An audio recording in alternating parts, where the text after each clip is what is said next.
Bonjour à tous et bienvenue dans cette nouvelle vidéo et aujourd'hui on parle du Cinquième élément, film réalisé par Luc Besson en 1998. Autant vous le dire tout de suite, pour moi c'est le film que je déteste le plus de Luc Besson, de sa période Gaumont, donc qui va du Dernier Combat jusqu'à Jeanne d'Arc. Alors détester c'est peut-être un bien grand mot, mais du moins que je trouve que c'est son film peut-être le plus bancal et finalement le moins maîtrisé de toute cette période-là. Alors le Cinquième élément pour moi c'est un film qui a beaucoup de qualité, surtout dans sa première partie, mais qui va être contrebalancé par un espèce de concept pour moi un petit peu fourre-tout et en résulte pour moi un film de SF qui n'est pas vraiment homogène et si c'est pas forcément le pire de la SF, honnêtement c'est pas forcément ce qui a été fait de mieux et pourtant il y avait de très bonnes intentions. Et je peux vous dire qu'à l'époque quand on voyait le trailer en 98 avec juste un enchaînement de plans avec je crois la musique d'Eric Serra derrière, je peux vous dire ça en foutait plein la gueule et on espérait énormément.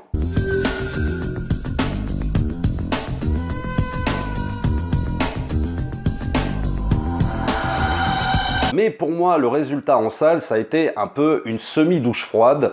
C'est-à-dire que je m'attendais vraiment à bien plus que ça. Et je m'attendais à un film de SF bien plus sérieux sur le ton, peut-être un peu moins foutraque, peut-être un peu moins bordélique. Et à chaque fois que j'ai revu le Cinquième élément à plusieurs périodes de ma vie, à chaque fois, j'ai aimé les mêmes moments et à chaque fois, j'ai tiqué sur les mêmes moments. Alors, il faut rappeler que Luc Besson a écrit la première ébauche de son scénario quand il était jeune. Il s'inspire du sketch Harry Canyon, dans lequel un chauffeur de taxi dans un futur dystopique recueille une jeune femme et la soustrait à la fois à ses poursuivants directs et aux forces de police. Alors c'est vrai que c'est un peu le début du Cinquième élément, donc il a repris cette idée-là pour construire après son film. Alors c'est plutôt marrant parce qu'à chaque fois qu'on évoque le Cinquième élément, on dit souvent « Ah, ça fait penser à Star Wars et ça fait penser à Blade Runner ». Alors oui, c'est vrai, il y a beaucoup d'éléments dans le film qui font vraiment penser à Star Wars et à Blade Runner. Blade Runner, je pense évidemment à la ville telle qu'elle est décrite dans la première partie du film. Star Wars, il y a beaucoup de choses aussi qui vont faire penser à la trilogie, c'est-à-dire des personnages, des environnements, etc., etc.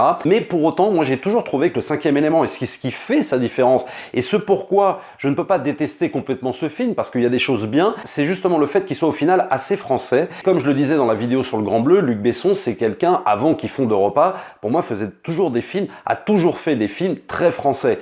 Et pour moi, le Cinquième élément n'échappe pas à ça et on peut le voir surtout par rapport aux deux concepteurs qu'il va appeler pour le Cinquième élément, à savoir Mézières, donc un des papas de Valérian, et surtout le dessinateur Moebius. Moebius qui a fondé Les Humanoïdes Associés, qui éditera Métal Hurlant, donc magazine français de science-fiction.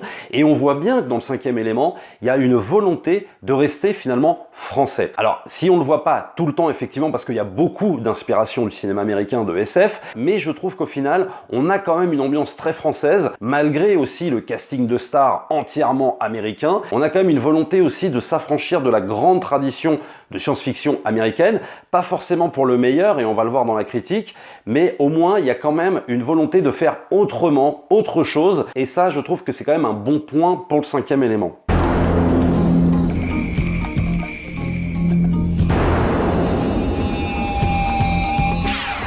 Alors le Cinquième élément, c'est un film français qui donne l'impression d'être américain, c'est vrai, parce que, comme je le disais, il y a une multitude de stars américaines, mais il faut quand même rappeler que le film est entièrement financé par la Gaumont. En revanche, les effets spéciaux ont été assurés par Digital Domain, et Digital Domain, c'est la boîte d'effets spéciaux de James Cameron. Alors un truc qui m'avait un peu déçu à l'époque, quand j'étais allé le voir, et en plus j'étais allé le voir en VF, c'est la voix de Bruce Willis, qui n'est pas celle de Patrick Poivet. Patrick Poivet, le doubleur officiel de Bruce Willis, la voix tellement connue, et c'est vrai que quand Bruce Willis commence à ouvrir la bouche dans le Cinquième élément, tu reconnais pas la voix, déjà tu fais « Ah non, mince !» Il faut savoir que c'est Luc Besson lui-même qui avait décidé de ne pas prendre Patrick Poivet, mais le comédien Bernard Métro. Alors dans le Cinquième élément, il y a une très bonne mise en place, il y a une réal extrêmement soignée, on voit qu'on est chez Besson tout de suite, notamment par ce fameux travelling qui va nous emmener au-dessus d'un champ d'astéroïdes dans l'espace. Donc là, Luc Besson nous fait rentrer une fois de plus dans son univers, comme il a l'habitude de le faire sur le Grand Bleu, Nikita ou Léon,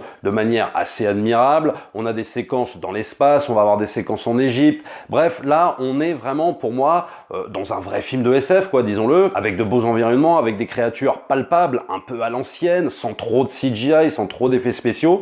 Donc ça, c'est plutôt agréable au début quand le film commence. Alors, accompagné aussi des costumes de Jean-Paul Gaultier. Alors, c'est là où pour moi, je commence à tiquer sur le film, c'est-à-dire qu'ils apportent un aspect fun, coloré, sympa, assez assez inventif aussi, mais en revanche, ça amène aussi son lot de kitsch.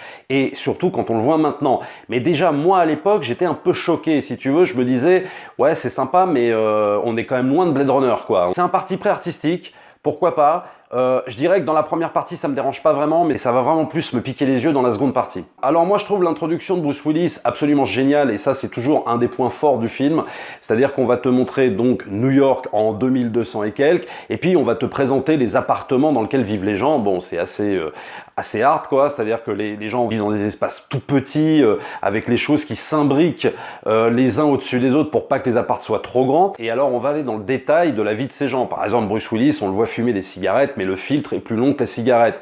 Il y a des histoires de cercle jaune où tu dois mettre tes mains au cas où tu as un contrôle de police parce que les flics débarquent chez toi. Donc il y a un côté, si tu veux, un petit peu anxiogène, et je mets des grosses guillemets parce que tout ça va être relevé quand même par du cool, avec la musique d'Eric Serra assez tonitruante comme ça, et puis ce côté Bruce Willis cool quoi, c'est pas Harrison Ford dans Blade Runner. Donc moi j'ai toujours qualifié, si tu veux, le début du film un peu comme un Blade Runner cool. C'est pas forcément une qualité, mais c'est ce qu'il en ressort, en tout cas pour moi, de toute cette présentation en fait dans New York, qui devrait normalement être un peu anxiogène, mais Besson la joue un petit peu autrement. C'est-à-dire que c'est Blade Runner sans que ce soit totalement anxiogène. Alors après, bon, il y a la fameuse introduction du personnage féminin, de ce fameux cinquième élément, Lilou, donc qui va être très intéressant, qui va être bien introduit, je trouve. On a une belle scène qui est assez mystérieuse, on sait pas trop qui est cette femme, etc.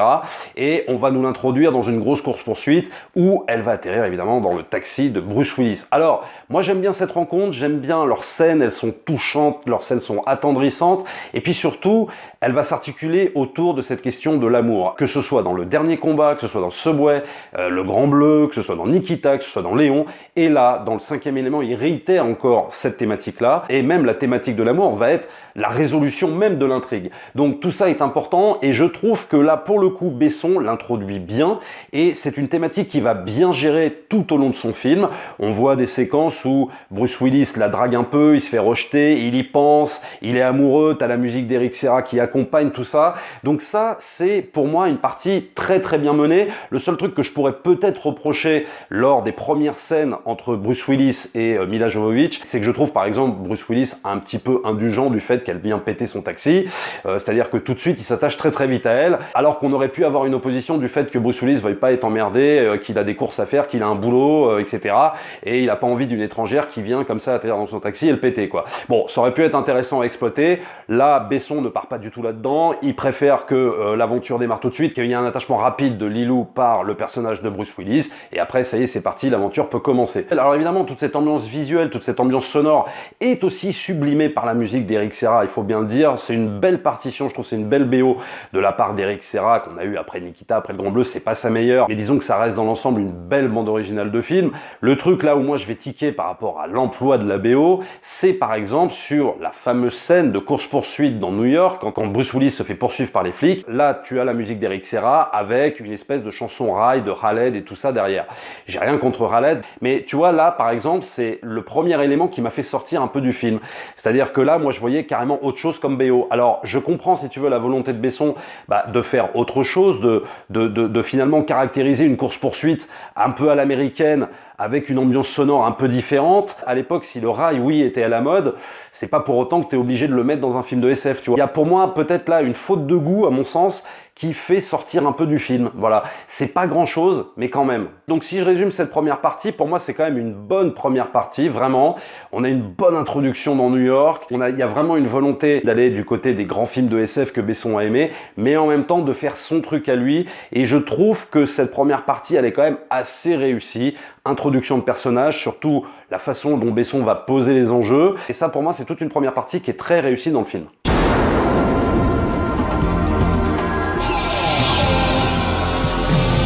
Mais là où le bas blesse, c'est quand ils veulent aller à Fhloston Paradise. Ouh là là. Alors là, pour moi, là, ça devient très très compliqué d'adhérer au film, et pour vous dire même clairement, je n'y arrive quasiment plus, mis à part aller 2-3 scènes.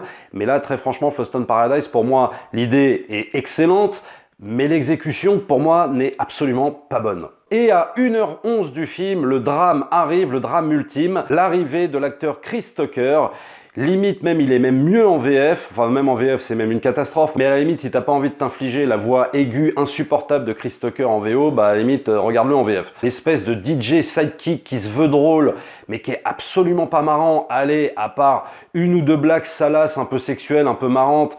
Mais sinon, le reste, c'est pour moi juste insupportable. Mais vraiment, je ne peux pas supporter cette partie du film. Chris Tucker, c'est pas un acteur que j'aime beaucoup en général. Je trouve quand même qu'il passe mieux dans un Rush Hour, tu vois, par exemple, que dans le Cinquième Élément. Mais vraiment, je trouve que dans le Cinquième Élément, c'est hors propos, c'est complètement à côté de la plaque. Limite, je préfère en sidekick même presque Jar Jar Binks, quoi. C'est pour te dire là où je place l'échec d'un personnage comme celui de Chris Tucker dans le Cinquième Élément, quoi. Pour moi, c'est juste une faute de goût, mais incroyable. Et c'est dommage parce que t'as quelques scènes bien dans cette deuxième partie quand même. T'as par exemple la fameuse scène de la diva interprétée par Mai Wen à l'opéra, une superbe scène que j'aime beaucoup où t'as un montage alternatif entre la diva qui chante, la musique de Serra derrière totalement inventive, et en parallèle t'as les scènes de baston avec Leeloo qui doit se fighter contre les troupes de Zorg et tout ça. Donc ça, c'est super intéressant. Mais à chaque fois que tu as des inserts sur le personnage de Chris Tucker, ça me fait à chaque fois sortir du film, quoi. Alors évidemment, dans tout bon film qui se respecte, il faut un bon méchant quand même. Zorg, interprété par Gary Oldman. Je ne peux pas critiquer la prestation de Gary Oldman parce qu'il est pour moi toujours phénoménal. De toute façon, à chaque fois que je vois Gary Oldman, il est phénoménal. Même tu pourrais lui donner n'importe quoi à jouer, il serait phénoménal. Donc oui, encore une fois de plus, il est hypnotisant, il est très fort. Je suis pas très fan des costumes qu'il porte, mais là pour le coup c'est pas de sa faute, hein. C'est plus à imputer à Jean-Paul Gaultier. Mais là où vont aller mes reproches sur le personnage de Zorg, c'est son écriture, quoi. C'est pas du tout l'interprétation. C'est-à-dire qu'au bout d'un moment, oui, il est charismatique, il est sympa, mais si tu veux un méchant qui passe son temps à courir après des pierres, mais qui à deux reprises ouvre la mallette et qu'il n'y a pas de pierre à l'intérieur et que tu te dis à chaque fois il se fait avoir, il y a un moment donné, j'y crois plus trop à ton méchant, quoi, tu vois. C'est-à-dire que tu te dis ok, son plan est bien sympa, mais à un moment donné, t'as vraiment l'impression un peu d'un méchant en carton. Il se fait assez vite distancier, il se fait assez vite berner, et je trouve ça un peu dommage de la part de Besson d'avoir un acteur de la trempe d'un Gary Oldman qu'il a très bien utilisé dans Léon, vraiment, de lui donner finalement un rôle un peu de comique, de méchant comique, on va dire ça comme ça, dans le Cinquième Élément. Mais là, pour le coup, c'est vraiment une question d'écriture.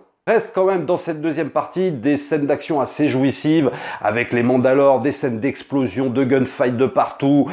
C'est absolument génial la façon dont c'est mis en scène. Et évidemment, cette fameuse fin avec la réunion des 4 éléments plus le 5e et cette thématique de l'amour qui va être encore plus exploitée dans cette dernière partie de film et qui est bien exploitée vraiment. Hein. Ça, pour moi, c'est le truc qui maîtrise le plus Besson dans son film.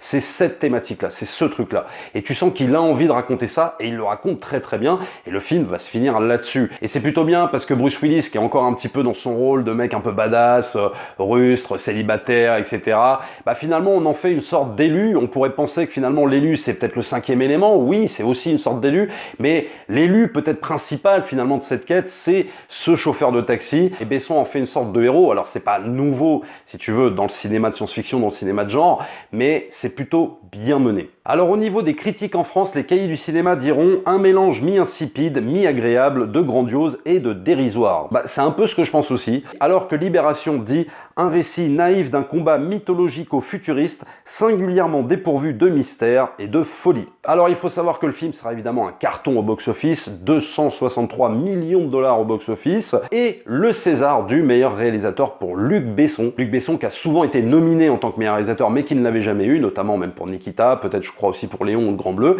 Il l'avait jamais eu, et là, il l'obtient pour le 5e élément. Donc vous l'aurez compris, le 5e élément pour moi, ça fait vraiment pas partie des musts de Luc Besson. C'est pas son pire film bien sûr, mais c'est vraiment pas ce que je préfère de lui. Il y a des films bien plus maîtrisés. C'est un peu dommage que ce film finalement soit bancal, soit aussi hybride. Abonnez-vous à la chaîne, likez, partagez bien sûr. N'hésitez pas aussi à vous rendre sur le lien Utip pour soutenir la chaîne. C'est toujours très important. Et nous on se retrouve très vite pour une prochaine vidéo. Ciao!